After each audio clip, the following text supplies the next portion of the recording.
नमस्कार दोस्तों, स्वागत है आप सभी का हमारे चैनल भक्ति ज्ञान में। दोस्तों, आज मैं आपको वैशाख मास महात्म के 11वें अध्याय की कथा सुना रहा हूँ। राजा ने कहा, सौम्य स्वभाव वाले गुरुदेव, आपने मुझे वह अमृत पिलाया जिसका आविर्भाव समुद्र से नहीं हुआ है। आपका वचन संसार रूपी रोग का निवारण तथा दुर्व्यसनों से मुक्त करने वाला द्रव्य भिन्न औषध है। आपने कृपा करके मुझे आज इस औषध का पान कराया है। विप्रवर सत्पुरुषों का समागम मनुष्यों को हर्ष प्रदान करने वाली, उनके पाप को दूर भगाने वाली तथा जरा मृत्यु का अपहरण करने वाली संजीवनी बूटी है। इस पृथ्वी पर जो जो मनोरथ दुर्लभ माने गए हैं, वे सब यहाँ साधु पुरुषों के संग से प्राप्त हो जाते हैं। जो पापों का अपहरण करने वाली सत्संग की गंगा में स्नान कर चुका है, उसे दान, तीर्थ, सेवन, तपस्या तथा यज्ञ करने की क्या आवश्यकता है। प्रभु, आज के पहले मेरे मन में जो जो भाव उठते थे, वे सब केवल काम सुख के प्रति लोभ उत्पन्न करने वाले थे। परंतु आज आपके दर्शन से तथा वचन सुनने से मन में विपरीत भाव आ गया। मूर्ख मनुष्य एक जन्म के सुख के लिए हजारों जन्मों का सुख नष्ट करता है, और विद्वान पुरुष एक जन्म से हजारों जन्म बना लेते हैं। हाय हाय, कितने खेद की बात है कि मुझ मूर्ख ने अपने मन को सदा काम जनित रस के आस्वादन सुख में ही फंसाए रखने के कारण अभी कुछ भी आत्म कल्याण का कार्य नहीं किया।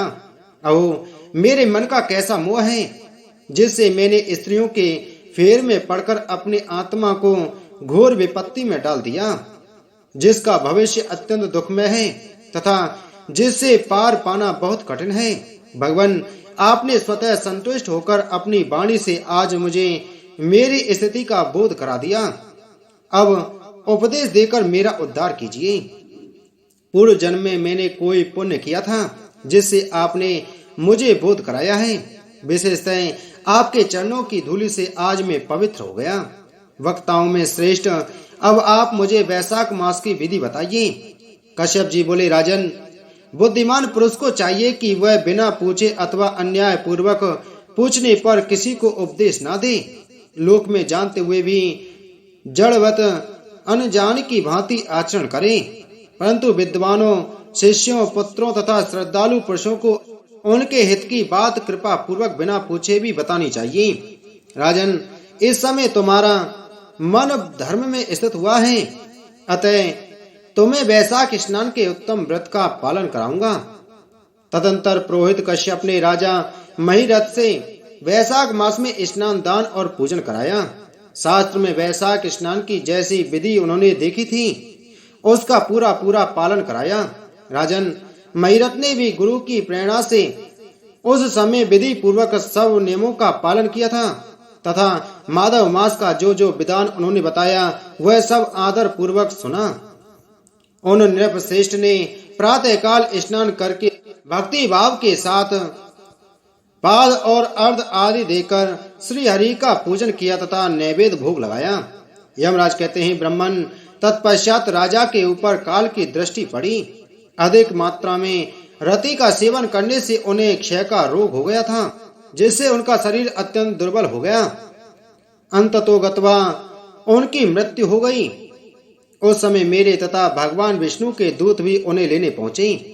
विष्णु दूतों ने, ये राजा धर्मात्मा है, यूं कहकर मेरे सेवकों को डांटा और स्वयं राजा को विमान पर बिठाकर वे बैकुंठ लोक में ले गए। वैशाख मास में प्रातः काल स्नान करने से राजा का पातक नष्ट हो चुका था। भगवान विष्णु के दूत अत्यंत चतुर होते हैं। वे भगवान की आज्ञा के अनुसार राजा महिरथ को नरक मार्ग के निकट से ले चले।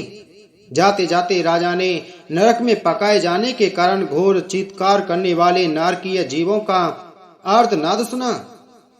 कड़ाह में डालकर औटाए जाने वाले पापियों का क्रंदन बड़ा भयंकर था। सुनकर राजा को बड़ा विस्मय हुआ। वे अत्यंत दुखी होकर दूतों से बोले, जीवों के कराहने की यह भयंकर आवाज क्यों सुनाई दे रही है? इसमें क्या कारण है? आप लोग सब बातें बताने की कृपा करें। विष्णु दूत बोले, जिन प्राणियों ने धर्म की मर्यादा का परित्याग किया है, जो पापाचारी एवं पुण्यहीन हैं, वे तामिश्र आदि भयंकर नरकों में डाले गए हैं। पापी मनुष्य प्राण त्याग के पश्चात यमलोक के मार्ग में आकर भयानक दुख भोगते हैं। यमराज के भयंकर दूत उन्हें इधर उधर घसीटते हैं और वे अंधकार में गिर पड़ते हैं। उन्हें आग में जलाया जाता है, उनके शरीर में कांटे चुभाए जाते हैं, उनको आरी से चीरा जाता है तथा वे भूख प्यास से पीड़ित रहते हैं। पीप और रक्त की दुर्गंध के कारण उन्हें बार बार मूर्छा आ जाती है। कहीं वे खौलते हुए तेल में उठाए जाते हैं, कहीं उन पर मूसलों की मार पड़ती है और कहीं तपाए हुए लोहे की शिलाओं पर डालकर उन्हें पकाया जाता है। कहीं बमन, कहीं पीप और कहीं रक्त उन्हें खाने को मिलता है। मुर्दों की दुर्गंध से भरे हुए करोड़ों नरक हैं, जहाँ सरपत्र वन हैं, शिलापात के स्थान हैं, जहाँ पापी शिलाओं पर पटके जाते हैं तथा वहाँ की समतल भूमि भी आग से तपी होती है।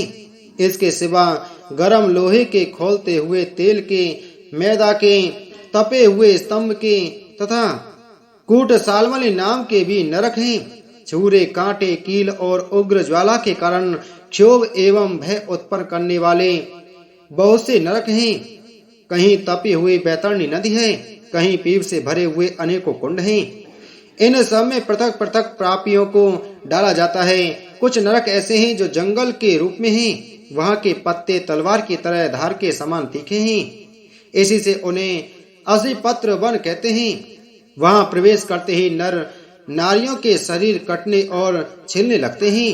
कितने ही नरक घोर अंधकार तथा आग की लपटों के कारण अत्यंत दारुण प्रतीत होते हैं। इनमें बार बार यातना भोगने के कारण पापी जीव नाना प्रकार के स्वरों में रोते और विलाप करते हैं। राजन, इस प्रकार ये शास्त्र विरुद्ध कर्म करने वाले पापी जीव कराते हुए नरक यातना का कष्ट भोग रहे हैं। इन्हीं का यह क्रंदन हो रहा है। सभी प्राणियों को अपने पूर्व कृत कर्मों का भोग भोगना पड़ता है। पराई स्त्रियों का संग प्रसन्नता के लिए किया जाता है, किंतु वास्तव में वह दुख ही देने वाला होता है। 2 घड़ी तक किया हुआ विषय सुख का आस्वादन अनेक कल्पों तक दुख देने वाला होता है।